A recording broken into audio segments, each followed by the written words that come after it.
C'est parti pour l'émission dans l'émission, le débrief Transat comme chaque semaine sur Monde Numérique et sur Mon Carnet à Montréal. Et pour la première fois en vidéo. Salut Bruno Guglielminetti à Montréal. Salut Jérôme Colombin à Paris.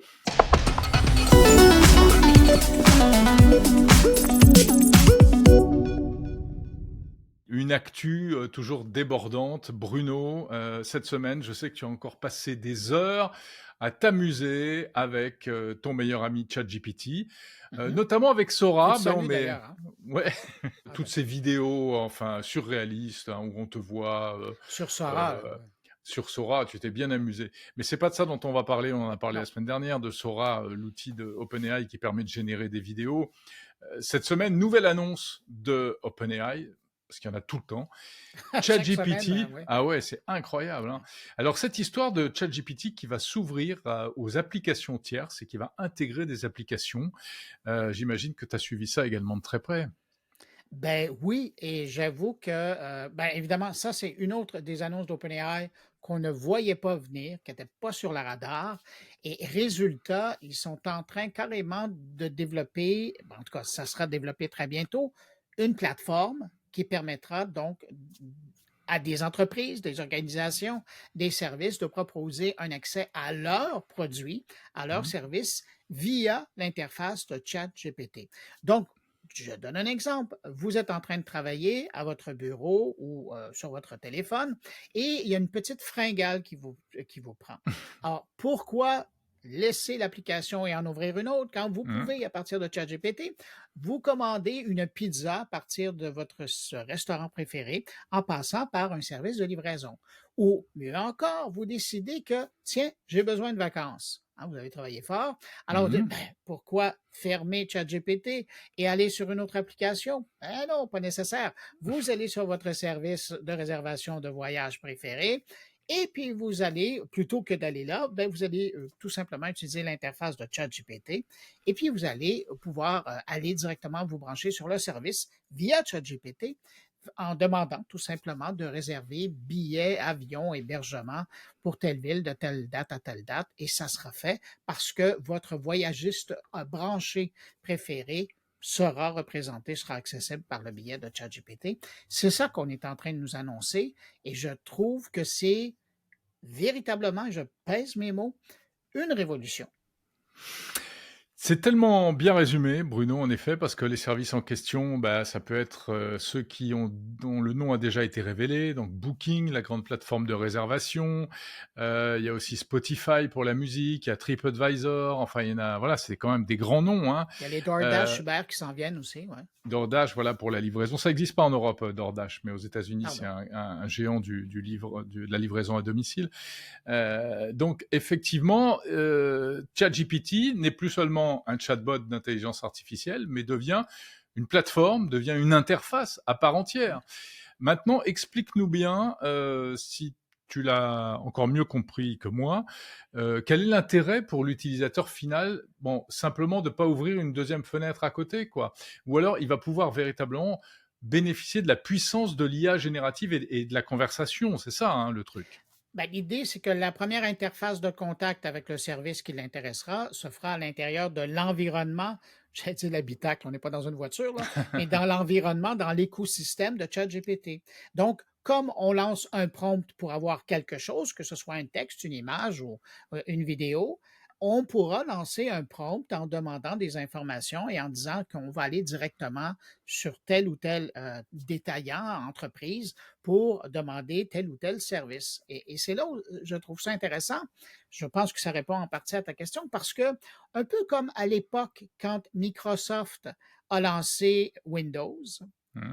quand Apple a lancé son OS à elle, on venait de créer, puis les gens de Linux aussi l'ont fait, on venait de créer des interfaces dans lesquelles on pouvait accomplir des choses. Par la suite, l'Internet est arrivé, il y a les Chrome qui sont arrivés, il y a les Firefox et compagnie, Opera, qui sont rajoutés à l'équation de ce que Microsoft et Apple offraient déjà pour accéder à l'Internet. Et puis, tranquillement, pas vite, bon, on s'est développé ce que tu connais aussi très bien dans le monde du téléphone. Il y a eu des OS qui sont arrivés, donc sur l'Android et le iOS pour Apple. Et encore, c'était des interfaces pour accéder à des tiers. Mmh. Là, on est carrément en train de créer, par le biais de ChatGPT, une interface qui va permettre encore la possibilité d'accéder à des tiers. Bref, c'est un peu comme, et j'avais une bonne pensée quand j'ai écouté l'annonce, j'avais une bonne pensée pour les Elon Musk et les Mark Zuckerberg, et je t'explique pourquoi.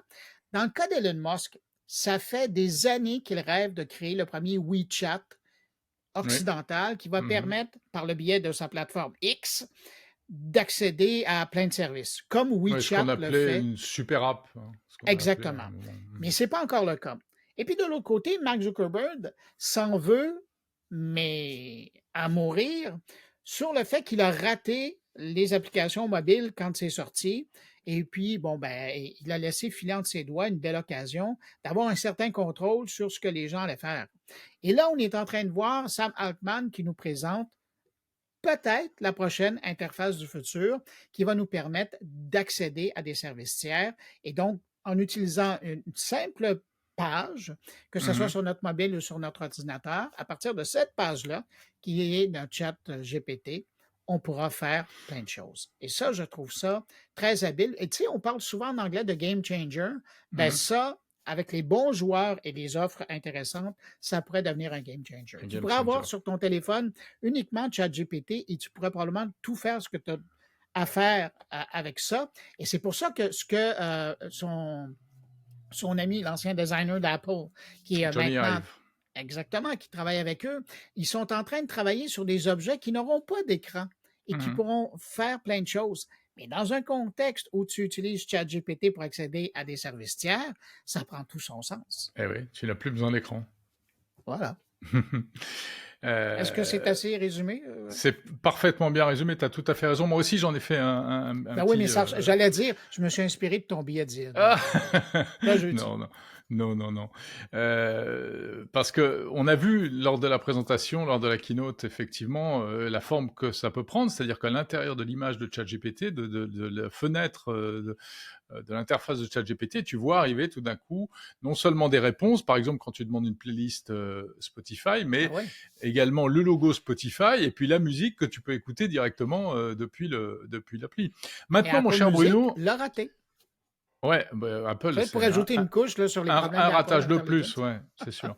Mon cher Bruno, je te trouve un peu optimiste et peut-être un peu trop, malgré tout, optimiste parce que tu oublies deux choses, à mon sens, où c'est les forces de résistance par rapport à ça.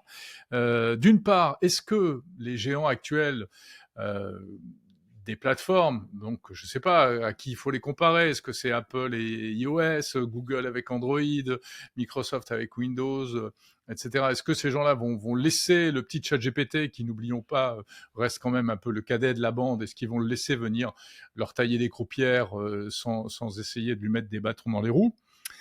Et puis deuxièmement, est-ce que les services tiers dont tu parles vont jouer le jeu? Parce que ce dont on parle actuellement, ça n'existe pas, on est d'accord.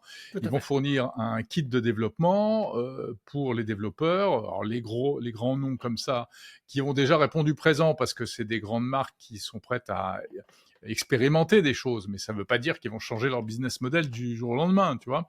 Est-ce qu'ils vont accepter quelque part de déléguer leur interface à un tiers qui serait ChatGPT, hein, c'est-à-dire que c'est plus Spotify qui discuterait directement avec nous, mais ce serait ChatGPT et on parlerait à Spotify via ChatGPT.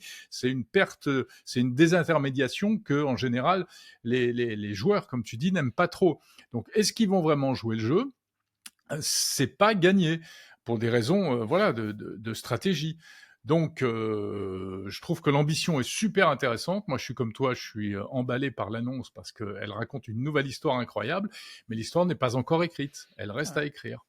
Mais ce qu'on propose avec cette idée-là, c'est un nouveau point de contact qui s'ajoute à 800 millions d'utilisateurs. Ouais, 800 C'est pas à millions de négliger, ChatGPT hein. aujourd'hui, hein. Et, Ouais, ouais, et c'est tu le vrai. sais, la concurrence, la compétition en ligne est tellement féroce, il n'y a personne qui peut lever le nez sur 800 millions d'utilisateurs d'un Ouais. coup comme ça que tu peux rejoindre. Alors moi, j'ai l'impression qu'il y a des gens, puis on s'entend, l'application du commerçant ou on parle pas de la petite boutique sur le coin de la rue, là, mais l'application d'une grande bannière, elle va toujours rester là pour les gens qui veulent vraiment aller voir ce qui se passe.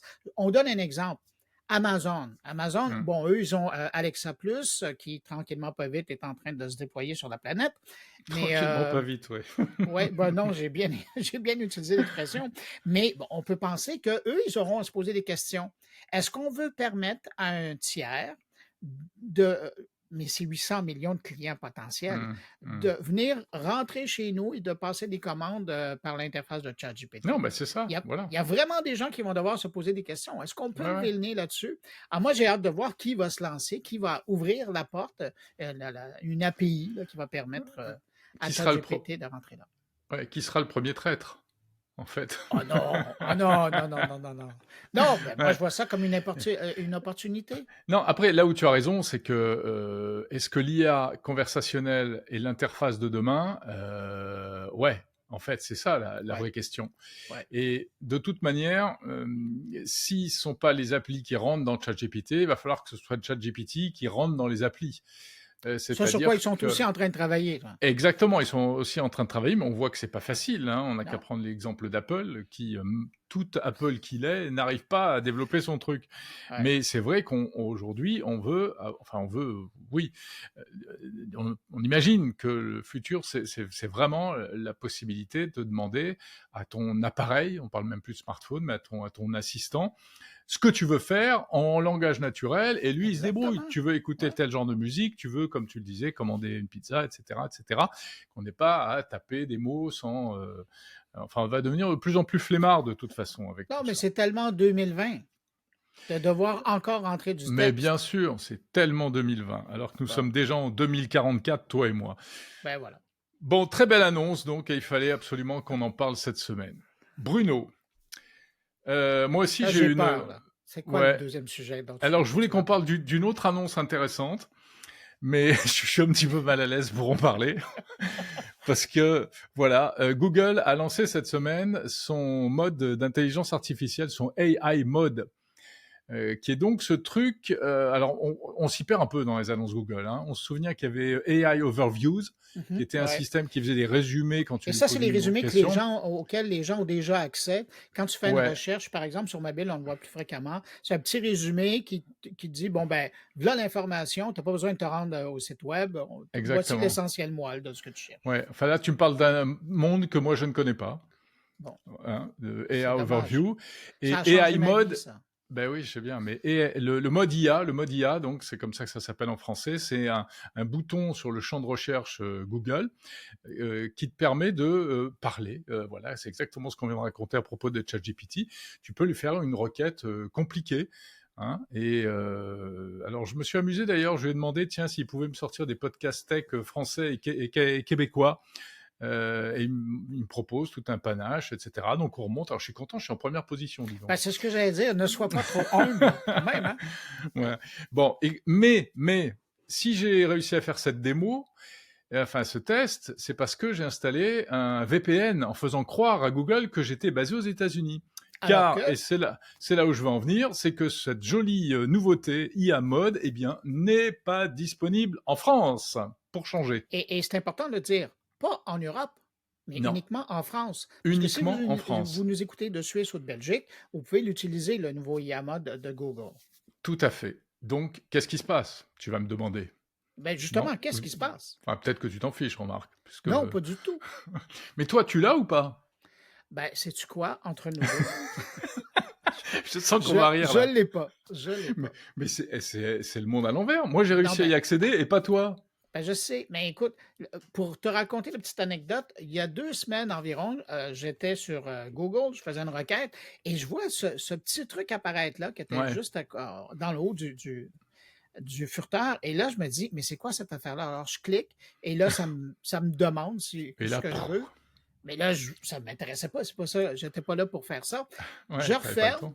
et je rallume, genre 1 heure plus tard, pouf, c'était disparu. Et là, depuis ce temps-là, je ne l'ai plus. C'est quand même Mais, très ouais. bizarre. Mais de l'autre C'est-à-dire, côté, je te dirais que sur mon Pixel, j'ai quand même tout ce qui est Bah, disponible comme attends, bidule IA on va de parler de ton Google. Pixel, on va parler de ton Pixel après. Ouais.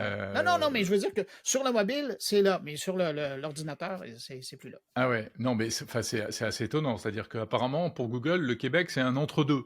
C'est Oui. un coup c'est l'Amérique, un coup c'est pas l'Amérique, quoi. Un coup c'est un peu la France, donc du coup, hop, on vous supprime des trucs. Juste, on l'a pas dit, ce AI mode, qu'est-ce qu'il fait? Donc on parle en langage naturel et il nous répond en langage naturel et il nous affiche les liens. Ça, c'est pas mal Ouais, ça, sur c'est le intéressant. côté, etc. Mais moi, j'ai vu des retours sur les réseaux sociaux de gens qui l'ont utilisé, notamment au Canada, hein, et Mhm. puis mais également aux États-Unis, et qui n'avaient pas l'air de trouver ça génial, génial pour autant. Mais n'empêche, sur le principe, on aimerait bien l'avoir, et donc on ne l'a pas.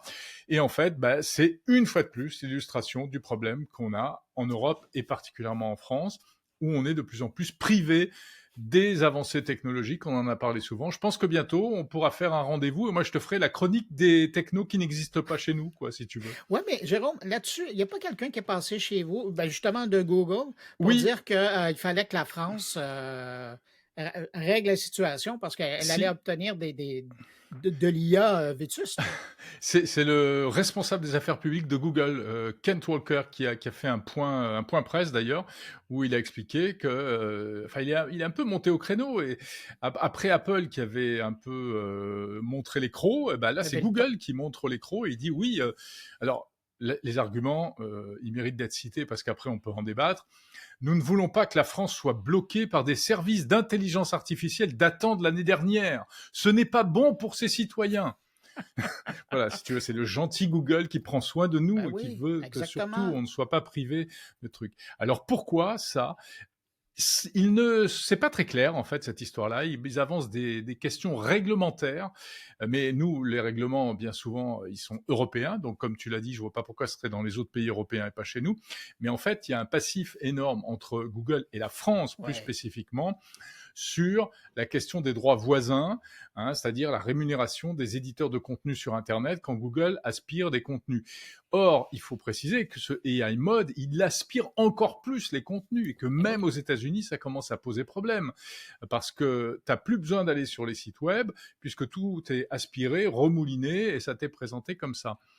Et alors, on évoque en fait la sanction qui avait été infligée à Google par l'autorité de la concurrence en 2021, 500 millions d'euros, suite à cette histoire sur les droits voisins. Et apparemment, Google l'a en travers de la gorge, et ça pourrait être un peu à l'origine du non-déploiement de AI Mode en France, ce qui fait que ce serait pas tellement une histoire réglementaire, ce serait plus une espèce de mesure de rétorsion. En gros, ils nous font chanter, quoi. Hmm. Hey, tu parles de visites comme ça de Google chez vous. Sais-tu qui est passé au Canada cette semaine? Monsieur Google. Ah Non, non, je ne sais pas. non, le patron des dossiers internationaux chez OpenAI, qui est venu rencontrer comme ça notre D'accord. ministre de l'IA en disant, vous savez quoi? Vous savez que OpenAI, on a une grande stratégie de déploiement de Stargate, tu sais, le fameux Ouais, 500 milliards, là, les data ouais. centers. Et donc, il dit, ben, on aimerait ça investir de l'argent là-dedans pour développer des centres de données Mmh, au Canada. Parce que vous avez d'accord. tout. Vous avez de l'énergie, vous avez le savoir-faire. On aimerait ça être chez vous. Et puis vous êtes gentil, Oui, mais le en problème, plus. et j'ai hâte de voir parce que je n'ai pas entendu le ministre de l'IA encore répondre à ça, mais le problème, c'est que ça fait, depuis qu'il est élu, qu'il nous parle de souveraineté numérique. Et là, il voudrait jouer dans le film de Stargate du président Trump. Oui.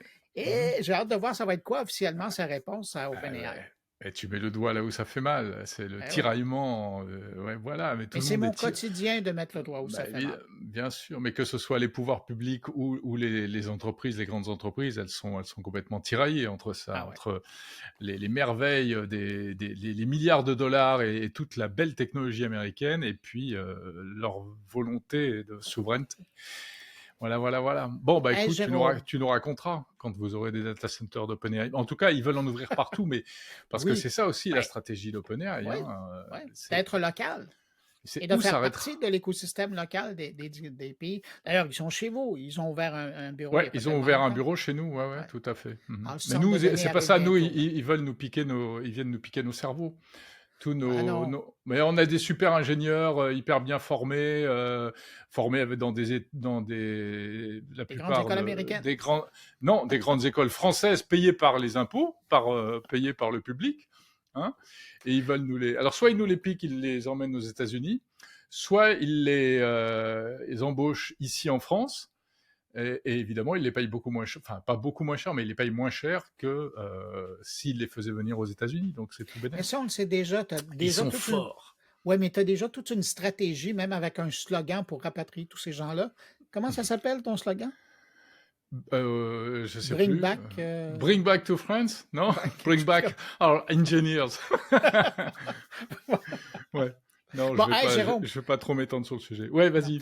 Je vois le chronomètre passer de ce rendez-vous qu'on a, Mais le rendez-vous dans le rendez-vous. on s'arrête plus là, hein. Ben non, Ça je le devient un sais. show à part entière, cette histoire-là. Ben oui, il faut s'assumer. Mais Ouais. non, mais la raison que je te dis ça, c'est que entre nous deux et tous ceux qui nous écoutent, ça commence à faire du monde. Tu parles de quoi, toi, dans mon numérique cette semaine? Ah, mais attends, on devait parler de ton Pixel. Oh non! On n'en parle pas? OK, on en parle. Mais OK, oui, allez, on en OK. parle. Je couperai même Ouais. pas ça. Mais non, voilà, on continue. Ah, on continue. Est-ce que tu Donc, donnes un numéro de téléphone à l'écran pour les gens qui veulent téléphoner pour faire des dons aussi? Ouais. Bon. ouais, ça Allez, on peut se faire. continue. Non, Ouais. mais alors attends, raconte-moi. On sait que tu es très branché Android, Oui. et là, tu donnes dans le pliant, c'est ça? Oui, écoute, j'ai eu la chance depuis, ouais, une semaine ou 2 là, peut-être 2, ça s'en va faire là 2 semaines, d'avoir dans les mains le nouveau Pixel 10 Pro Fold, donc le téléphone pliant et je vais te dire que j'aime beaucoup l'expérience. Tu peux le C'est montrer à la caméra là pour si ah, jamais là, tu cet fais enregistrement exprès, hein, mais c'est devient ça, une là, vidéo à si part on fait ça, entière. là, ouais, comme Voilà, ça. voilà, très bien, on On la voit. allume. Et là, vous voyez Ok. ah, l'écran est plus belle que ça, mais bon, avec le chroma key derrière, c'est un peu affreux. Non, Mais non, mais très donc, bien. c'est ça. Alors, pour moi, c'est la première fois que je passais 2 semaines avec un pliant. D'habitude, je les ai pendant Hmm. quelques heures, puis après, je les remets. Mais là, Google me l'a fourni, donc j'ai vraiment passé beaucoup de temps avec. Et je vais dire que j'aime beaucoup. Hmm. La seule déception, c'est au niveau de la caméra parce qu'avec le Pixel 10 Pro, là, on a vraiment l'attirail complet du photographe avec même un zoom qui va jusqu'à 100 fois la distance. Là, on arrête à, je pense, c'est 20 ou quelque chose. D'accord. C'est Donc très peu. Sauf que pour le reste de l'usage, si ouais. vous êtes du genre à lire sur votre téléphone, que ce soit des livres électroniques ou que ce soit des sites web, des journaux, c'est génial. Et je me surprends moi-même de temps en temps à embarquer sur l'écran de base, là, quand c'est fermé, et de dire, ah, mais c'est vrai, je peux ouvrir et là, Hmm. avoir de la place, et c'est très agréable. Ouais, parce que sinon t'as pas le réflexe. Mais il est pas un peu énorme, non? C'est pas un peu une brique ce truc? Il fait presque 11 millimètres d'épaisseur, c'est ça? Ouais, attends, t'as un bon œil, hein? Non, c'est Ouais. pas désagréable. Écoute, c'est Oui, un moi je petit peu mesure à plus. distance comme ça. Ben non, mais je vois ça. Hmm. Ben, tu compares, j'imagine, avec mes écouteurs que tu Non, connais. je suis bien documenté, c'est tout. Ah, d'accord. Mais donc, quand je regarde la taille de l'appareil, c'est un peu plus épais que le Pixel 10, Hmm. mais écoute, Mais moins épais ça, qu'un Big Mac. oui, beaucoup moins. Ça fait l'épaisseur d'une moitié de Big Mac, si tu veux ça. D'accord. Mais je te dirais que où le bas blesse, pour utiliser l'expression, c'est le prix. Parce que c'est merveilleux et c'est un peu comme c'est l'innovation qui rencontre Ouais, notre petite vie, mais au Canada, si vous n'avez pas 2300 $ à investir sur un téléphone, ce qui est 2300 l'équivalent du... dollars. Ouais. Ouais, chez vous, c'est quoi? C'est C'est 1300... 1900 euros. 1900 euros. Bon, tu vois. Alors, Ouais, mais c'est le prix des Fold. Hein. Chez Samsung, ben c'est le oui, même tout à prix. fait. Oh non, je sais. Mais donc, Hmm. c'est ça. Alors, cet appareil-là, puis pour avoir eu le Fold de Samsung dans les mains, je te dirais que je l'aime mieux, lui, Ouais. que le Samsung, euh, parce que il y a toute la panoplie des outils IA qui est incluse là-dedans, Ah comme dans oui. le 10 Pixel de Pro qui m'a fait déménager de Caen. Mhm. Mais c'est ça, c'est un bel appareil, mais la note est un peu salée. Mais si vous avez des moyens, je pense que vous ne regretterez pas l'acquisition d'un téléphone comme celui-là. Est-ce que les téléphones pliants ont trouvé leur marché ou est-ce que c'est encore un peu un gadget que seuls quelques On geeks s apprécient? C'est un peu la C'est question, encore non? niché, hein? C'est un Ouais, marché c'est de encore vraiment une professionnels et de niche. Ouais, créateurs qui ouais. ont ça. Mais tu sais, il y a des bidules qui sont intéressants. Par exemple, prendre un selfie avec la caméra de derrière, c'est possible avec un téléphone pliant. Et la Mmh. qualité des images que ça vous donne, c'est Eh vraiment oui. impressionnant. On est Ouais, loin d'un ouais. selfie là, fait avec Mmh. un appareil régulier. Bon, écoute, oui, mais enfin, en termes de design, je trouve que ça fait un peu, voilà. Moi, tu vois, j'aime plutôt les choses un peu plus raffinées, un peu plus Ouais, douces toi, et tu es tout. C'est plus pour ça que iPhone Air, là, moi, dans je ce suis, temps-là. Ouais, voilà, ouais. exactement. Là, je vais, moi, passer un peu de temps prochainement avec l'iPhone Air et parce que je trouve que c'est la nouvelle histoire racontée par Apple et je trouve que c'est assez intéressant. Donc, je t'en parlerai à l'occasion. Je te dirai ce que ça vaut. Ben, j'espère bien. Bruno, de quoi parles-tu cette semaine dans ton carnet? Écoute, je suis curieux que tu me poses la question, mais bon, pour être poli et répondre, on va parler d'Afrique. On va rejoindre Muriel Edjo, qui est à Dakar, au Sénégal, et on va parler de différents pays. Mais surtout, on fait un gros clin d'œil à la mobile money. Tu sais, le paiement avec tous Ouais, les services bancaires et de paiement qui existent sur le continent africain. Ils ont vraiment un leadership là-dedans. Ça ouais. fait des années que ça existe. C'est un Bien avant anniversaire qu'on nous, ouais, souligne. ouais. Ils sont bien foutus avec ça. Alors, on va parler de ça. Sinon, on parle d'IA et c'est très africain cette semaine, d'IA et d'Afrique avec professeur Azizi que j'ai rejoint au Maroc et qui est une sommité dans l'enseignement, mais surtout dans le consulting auprès des gouvernements et des grandes entreprises pour leur utilisation de l'IA. Mais tant qu'à la rejoindre au Maroc, je me suis dit, ben, parlons un peu de ce qui se passe au Maroc et en Afrique au niveau de l'IA. Alors, l'entrevue porte là-dessus. Et puis Très bien. sinon, on parle avec un auteur qui vient de sortir un livre sur l'impact des écrans sur les plus jeunes. Hum, On en parle beaucoup, hein? Il y a une tonne d'études qui sortent sur le sujet. Alors, dans un nouveau livre qu'elle publie, elle nous fait un peu le constat des découvertes de l'usage. Et comme c'est une spécialiste du cerveau des tout jeunes, ben, c'est intéressant d'avoir son point de vue. Et permets-moi de te poser la question. Jérôme Colombin, dans mon numérique, de quoi tu parles cette semaine? Alors, outre l'actualité, mes invités cette semaine, c'est d'abord Marion Carré, qui est, pour parler d'IA, pour ne pas changer. Marion Carré, c'est une entrepreneure française qui a une entreprise qui fait des solutions d'IA pour le monde de la culture, les musées, etc. Et elle écrit un livre, elle vient d'écrire un livre qui est assez intéressant, qui explique en gros que l'IA c'est super, c'est génial, c'est top, mais ça va nous rendre de plus en plus paresseux et de plus en plus tous pareils. Et on On va en a tous parlé penser récemment, nous pareil. deux. Ben Ouais, ouais, exactement. la paresse cognitive. Ça s'appelle le syndrome, enfin, le tapis roulant. Elle compare l'IA à un tapis roulant qui nous facilite la vie, mais qui nous porte comme ça bêtement tous vers la même direction. Et puis, je passe de ce sujet très sérieux à quelque chose de pas sérieux du tout, mais comme tout ce qui est futile, c'est en fait extrêmement important. C'est une innovation comme seuls les Français savent en faire. C'est un petit gadget que tu adoreras avoir sur ton bureau bientôt. Ça s'appelle la machine. Et en fait, c'est un truc qui ne sert à rien, qui est un petit appareil avec un gros bouton. Tu appuies sur le bouton, ça ouvre une petite trappe. De la petite trappe, il y a un petit bras qui sort et qui rappuie sur le bouton pour refermer la trappe. Je l'ai bien raconté, non? Ça, on la voit, on la Tu la voit. vois, Ouais, voilà. ouais. Alors, et en fait, ce truc-là, eh bien, initialement, ça a été inventé par Marvin Minsky, qui est, comme tu le sais, le papa de l'intelligence artificielle. Génial, non? Voilà, Mais à donc, lui, il vient découvrir de cette commercialiser semaine. cette chose-là?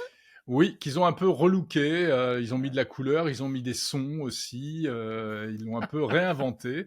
Voilà, et ils vont le vendre. C'est pas encore sorti, mais c'est à découvrir en avant-première dans Monde Numérique cette semaine. Wow! Et pourquoi La j'ai l'impression machine. qu'on va voir ça au CES? Ah, ça irait très bien au CES, ouais, ouais, tout à Ben fait. oui, dans C'est les le startups gadget de French chic. Tech, là. Et Ouais. quoi de plus chic que d'avoir un gadget qui ne sert à rien? Ben, après la patate branchée, Exactement. Non, mais, enfin, c'est une sorte de passe-temps aussi, tu vois, ça peut être le ouais, truc. ben oui. Ferme Voilà, haut, voilà, ferme haut, ferme mon haut, cher ouais. Bruno. Bon, eh ben écoute, après cette longue émission, j'en profite pour rappeler que le débrief Transat, moi j'en passe un extrait dans mon émission L'Hebdo chaque samedi, mais qu'on retrouve l'intégralité également en épisode séparé le lundi, tous les lundis matins sur le fil du podcast Monde Numérique. Et il n'y a pas de hasard, hein, parce que moi, l'intégrale, il est dans mon carnet. Et puis le lundi, je le sors tout seul dans son coin Eh ben parce qu'il y a des voilà. gens qui adorent écouter la voix de Jérôme Colombin à l'intérieur de mon carnet. Et avec Ah ouais. Bruno Guglielminetti. Salut mon cher Bruno, je te souhaite une bonne semaine et on se retrouve la semaine prochaine. Et que je te souhaite que l'IA reste avec toi. Salut. Que l'IA soit avec toi. Bye.